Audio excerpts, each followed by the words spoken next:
Welcome back, everyone, to another deep dive. This time we are going to be cracking open a really fascinating book, Helena Blavatsky's The Secret Doctrine, a book that's been called everything from a masterpiece of esoteric wisdom to utterly bonkers. Yeah. So buckle up, because we're going Yeah. to be exploring Blavatsky's take on ancient cosmology and the origins of, Well, pretty much everything. it's definitely a challenging read, but that's kind of what makes it so fascinating. Blavatsky pulls from all these different sources, like the Kabbalah Yeah. and Hinduism, arguing that there's this hidden thread of knowledge that connects all of them. She calls it Gupta Vidya, like a secret science that she claims has been lost or deliberately obscured over time. Okay. So right off the bat, we're talking about lost civilizations, secret knowledge, and a Russian occultist from the 1800s. You definitely piqued my curiosity. But let's get specific. What's an example of something Blavatsky thinks we've forgotten that's crucial to understanding the universe? Well, she points to the Babylonian priest Brosus, who supposedly wrote a history of the world based on 200,000 years of records. Vastly longer than any timeline accepted by mainstream history, right? Right. But Blavatsky insists that this knowledge existed and has been lost, leaving us with a fragmented understanding of our past and consequently our present. Wow, 200,000 years. That kind of puts our current understanding of history into perspective, doesn't it? It really does. So Blavatsky lays out this alternative cosmology, but how does she back it up? Does she provide any evidence for these claims? She draws very heavily on ancient myths, religious texts, and esoteric traditions.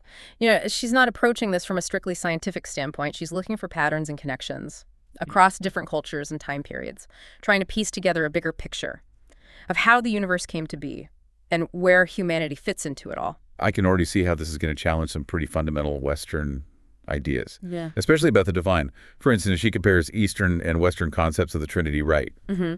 Why is that comparison important? Well, I think Blavatsky wants to highlight the limitations of our human perspective. She points out that the Eastern triad, Atma Buddhi Manas, represents spirit, soul, and intelligence as abstract qualities of formation, preservation, and destruction.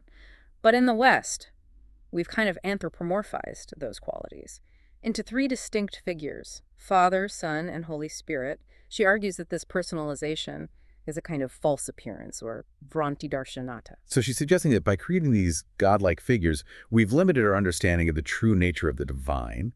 It's kind of like trying to fit the ocean into a teacup. That's a great way to put it. And this actually leads us to another key concept, Blavatsky's view of time and eternity. So she throws out the linear timeline we're used to and introduces these vast cosmic cycles called manvantaras and mahakalpas. It's mind-bending stuff. Okay, let's break that down for our listeners. What do those terms even mean, and how do they change our understanding of time? Well, think of a mahakalpa as a day in the life of Brahma, the creator god in Hinduism. We're talking billions of years here. Each mahakalpa contains multiple manvantaras, which are periods of activity, where universes are manifested and then dissolved. Like, imagine it like breathing in and out on a cosmic scale. And Blavatsky emphasizes that the number 7 plays a really crucial role in all of these calculations, echoing its significance in a lot of spiritual traditions. 7 eternities, 7 principles, 7 everything. There's definitely a pattern here. But how does this idea of cosmic cycles affect our everyday experience of time? Does it mean our lives are meaningless blips in a vast, repeating pattern? That's a great question, and it gets to the heart of what Blavatsky is trying to do, to challenge our assumptions. She's suggesting that our linear perception of time is limited. She even goes so far as to say that the past, present, and future exist simultaneously in a realm beyond our senses. That's a tough one to wrap your head around. If time isn't linear, does that mean everything's predetermined? Where's free will in all this? Blavatsky doesn't see it as a contradiction.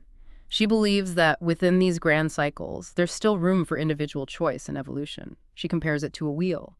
The wheel itself represents the grand cycle. But each spoke has its own path and trajectory. Okay, so within the vastness of cosmic time, our individual choices still matter. But if everything's in constant flux, what is the underlying foundation of existence? What's the bedrock of this constantly changing universe? Blavatsky introduces this concept of prabhavapya, the plane from which all things originate, and to which they ultimately return. It's like the source of everything, the unmanifested potential that gives rise to the entire cosmos. It sounds like she's touching on something that modern physics is grappling with too, right? Yeah. Like that search for a unified theory that explains the origin of the universe. The Big Bang. Yeah. And everything that followed. Absolutely. And Blavatsky links this prabhavapya to the idea of alaya, which she describes as both the universal soul and something that can be realized within an individual, like an advanced adept. It's just a fascinating concept that suggests we all carry a spark of the divine within us. So we're all connected to this ultimate source, this alaya, and our journey is about realizing that connection.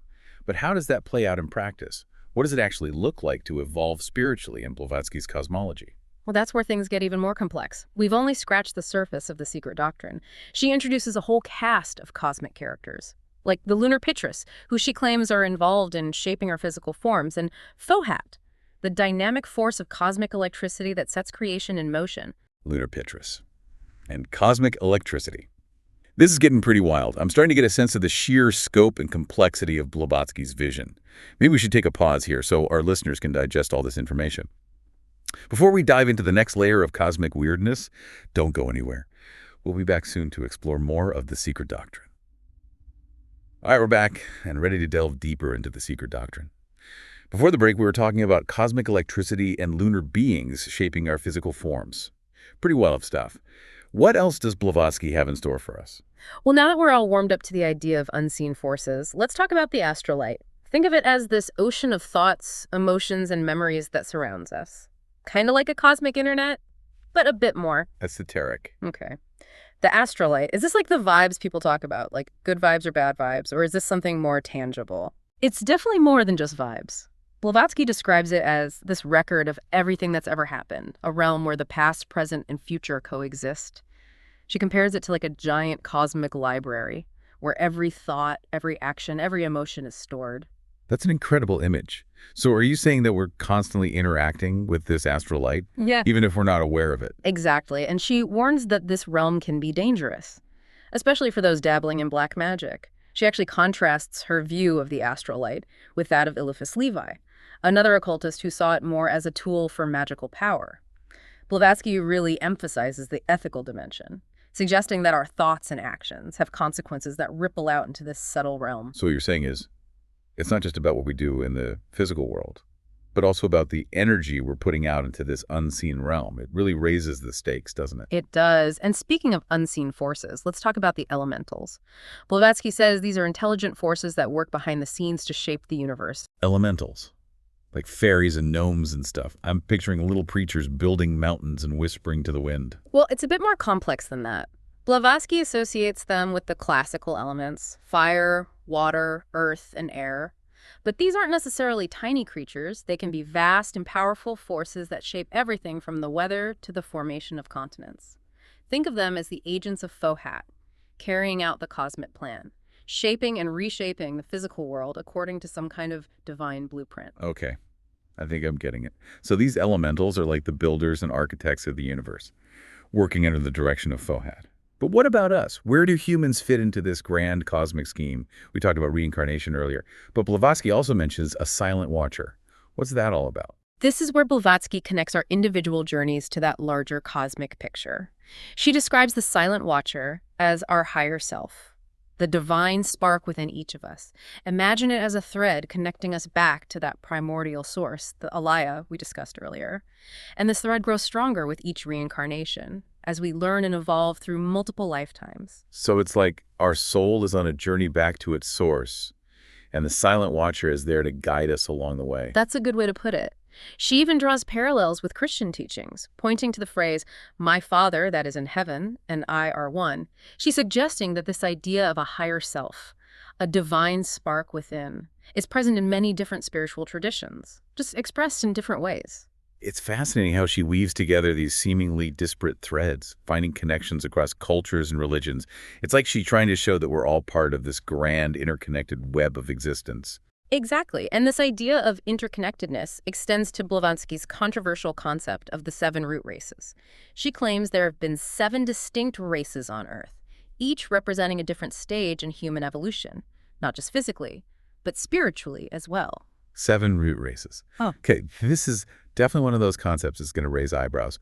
What can you tell us about these races, and where do we fit into this grand scheme of human evolution? Well, she delves into the specifics in Volume 2 of The Secret Doctrine, but she suggests that each root race has its own unique characteristics and level of spiritual development.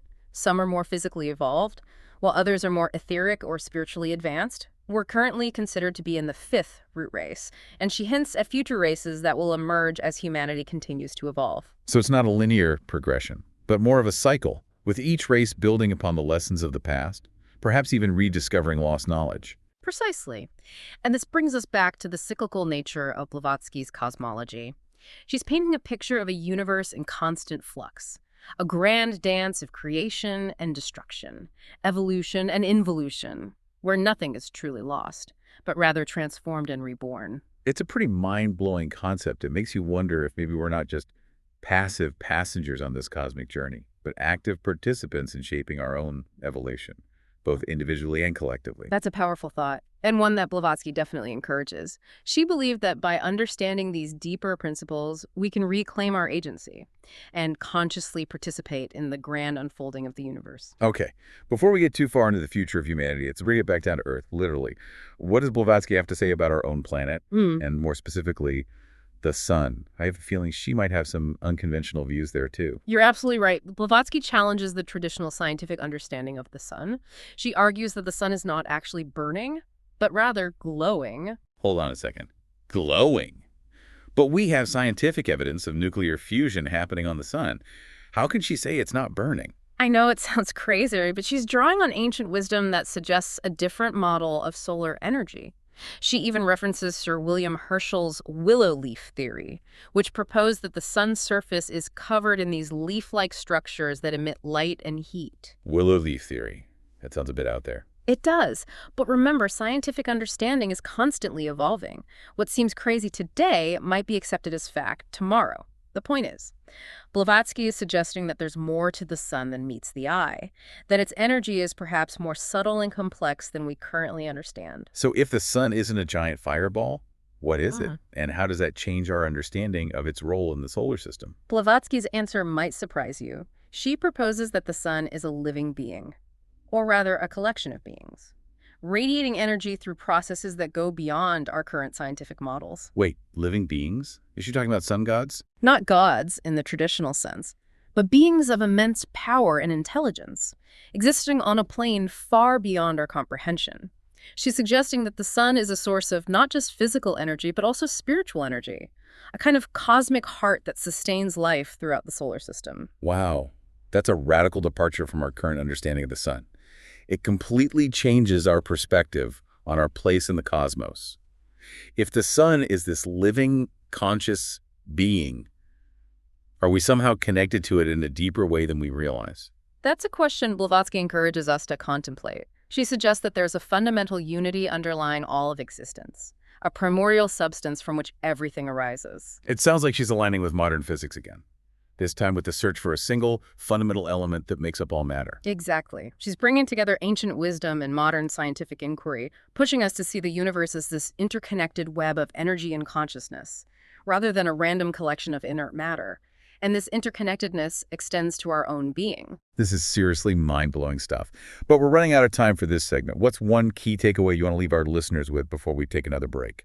Think about this. If Blavatsky is right, if the universe is this vibrant, interconnected web of energy and consciousness, what does that mean for our understanding of ourselves and our place in the grand scheme of things? Ponder that while we take a quick break. We'll be back to wrap things up and explore those implications in our final segment. Welcome back to our deep dive into Helena Blavatsky's The Secret Doctrine. We've been on quite a journey, exploring cosmic cycles, hidden realms, and even a glowing sun. Before the break, you asked us to consider what it would mean if Blavatsky's vision of an interconnected conscious universe is actually true. So let's tackle that head on. What are the implications of this radical cosmology for our understanding of ourselves and our place in the universe? Well, if we take Blavatsky's ideas seriously, it means we're not just these isolated individuals on this little planet, but integral parts of a vast interconnected web of life and consciousness. It means we're connected to everything, from the tiniest atom to the most distant star.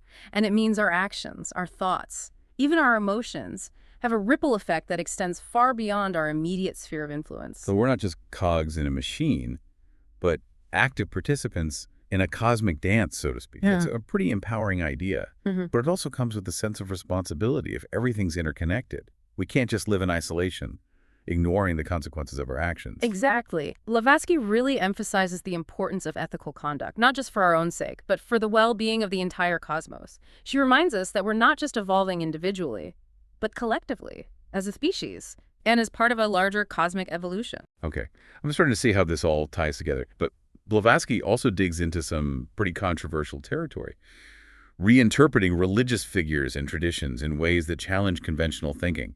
For instance, she claims that Jehovah, the Jewish god, is actually a lunar symbol. How does that fit into her overall cosmology? Remember how Blavatsky talks about ancient cosmologies, representing a hierarchy of forces? She argues that these forces were often personified as gods and goddesses, but that these weren't necessarily literal beings, but rather representations of cosmic principles. In the case of Jehovah, she sees him as a symbol of the generative forces in nature, associated with the moon's cyclical influence on life and growth. So she's not trying to diminish or disrespect these religious figures, but rather to unveil their deeper symbolic meaning. Exactly. She sees these ancient myths and traditions as encoded with profound wisdom about the nature of the universe. But she also acknowledges that these interpretations were often misunderstood or distorted over time, leading to conflicts and divisions between different religions and cultures. That's a great point. It makes you wonder how much of the conflict we see in the world today stems from a lack of understanding, from clinging to literal interpretations of symbols that were meant to point to something deeper. That's a question Blavatsky encourages us to grapple with. She believed that by uncovering this hidden wisdom, by recognizing the underlying unity of all existence, we can move towards a more harmonious and compassionate world. This all sounds very idealistic, but how do we actually put these ideas into practice? What's the first step in integrating Blavatsky's cosmology into our everyday lives? I think the most important thing is to cultivate a sense of curiosity and open-mindedness.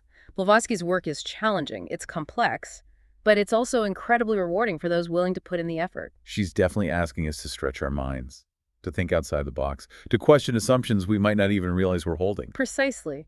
And she reminds us that knowledge isn't just about accumulating facts, but about transforming ourselves. It's about awakening to our true nature as spiritual beings, connected to something much larger than ourselves. It's a call to action, a call to reclaim our agency and participate in the unfolding of the universe, both individually and collectively. Exactly. And who knows what we might discover along the way. Blavatsky's work opens up a world of possibilities, inviting us to explore the hidden dimensions of reality and to realize our full potential as human beings. Well, you've certainly given us a lot to ponder. This deep dive into the Secret Doctrine has been a wild ride, challenging our assumptions and expanding our understanding of the universe and ourselves.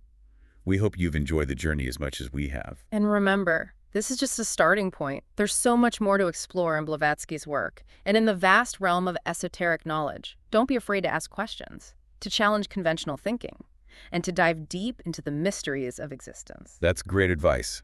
Thanks for joining us on this deep dive.